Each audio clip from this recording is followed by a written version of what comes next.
Hello student, this is second lecture of chapter 3 class 4th। तो इससे पहले हमने डाइजेस्टिव सिस्टम जाना था।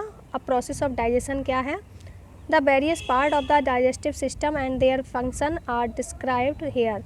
तो अलग अलग जो पार्ट हैं डाइजेस्टिव सिस्टम के, पाचन तंत्र के, और उनके काम क्या हैं वो नीचे बताए गए। तो पहला माउथ, क्योंकि खाना हमारे माउथ से पहुँचेगा। The teeth chop chew and break the food into smaller pieces. तो दांत क्या करते हैं, काटते हैं, चबाते हैं और तोड़ते हैं खाने को छोटे छोटे पीसेस में। The saliva present in our mouth mix with the food and makes it soft and easy to swallow.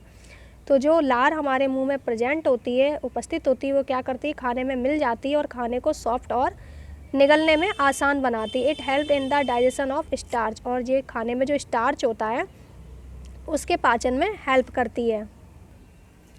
Oesophagus और food pipe. After the food is chewed well in mouth it passes through the food pipe into the stomach. तो जब खाना अच्छे से चबा लिया जाता है मुंह में, इसके बाद ये क्या होता है कि जो फूड पाइप होता है उससे होते हुए खाना पेट में पहुंचता है, stomach. It is muscular bag which release digestive juice. The acid and the enzymes in the stomach turn the smaller pieces of food into paste. तो ये क्या होता है, एक मस्कुलर बैग होता है जो डाइजेस्टिव जूस निकालता है, यानी पाचन रस निकालता है, जिसमें क्या होता है कि एसिड और जो एंजाइम इसमें पाए जाते हैं पेट में, वो क्या करते हैं, खाने को जो स्मॉल पीस पहुँचे थे खाने के हमारे पेट में, उसको वो पेस्ट में बदल देते हैं।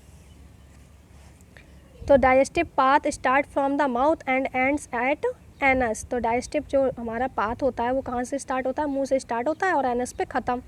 The length of each organ is. तो लेंथ दी है हर एक ऑर्गन की, माउथ की कितनी है, फूड पाइप की, स्टमक की, स्मॉल इंटेस्टाइन की, लार्ज इंटेस्टाइन की कितनी होती है ये। This length varies according to age, height and long build of a person.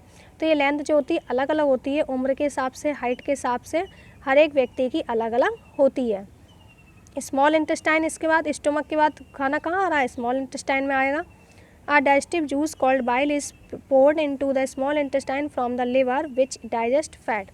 तो डाइजेस्टिव जूस जिसे बाइल कहते हैं वो स्मॉल इंटेस्टाइन में मिक्स किया जाता है, जो जिसे कौन दे रहा है, लिवर देता है, जो फैट को पचाने में हेल्प करता है। The juice obtain from pancreas digest carbohydrate and protein. और जो जूस पैनक्रियाज से निकला था वो कार्बोहाइड्रेट और प्रोटीन को पचाने में हेल्प करता है। The process of digestion is completed and in the small intestine. जो प्रोसेस है पाचन की वो स्मॉल इंटेस्टाइन में कंप्लीट हो जाती है और ख़त्म हो जाती है। The nutrients are absorb by the blood vessels in the walls of small intestine.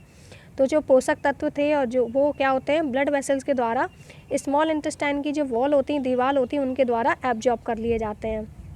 Large intestine, the waste food that is not digested in small intestine comes into the large intestine. तो वह waste food जो digestion small intestine के द्वारा जिसका digestion नहीं हो पाया, यानी जो पचाया नहीं जा सका है, वो क्या होता है, लार्ज इंटेस्टाइन में आ जाता है। It absorb water from the food and form faeces. और ये क्या करता है, पानी को एब्जॉर्ब कर लेता है और फीकस को बनाता है, यानी पॉटी जो बन रही है उसको ये बनाता है। Anus, it is the lower end of the alimentary canal. ये सबसे निचला सिरा होता है एलिमेंट्री कैनाल का। The faeces passes out of our body through the anus. तो जो फीकस होती है वो हमारे शरीर से बाहर निकल जाती है एनस के द्वारा, यानी पॉटी जो है वो एनस के द्वारा बाहर निकल जाती है। तो हमारी ये पूरी एलिमेंट्री कैनाल कंप्लीट होती है। तो यहाँ पे हमें मैचिंग करनी है। तो माउथ में क्या होता है, सलाइवा होता है, लिवर क्या निकालता है, बाइल, पैनक्रियाज क्या निकालता है, पैनक्रियाटिक जूस निकालता है। तो आगे का हम नेक्स्ट वीडियो में जानेंगे कि एक्सक्रीटरी सिस्टम क्या होता है। अभी हमने डाइजेस्टिव सिस्टम जाना था कि क्या होता है।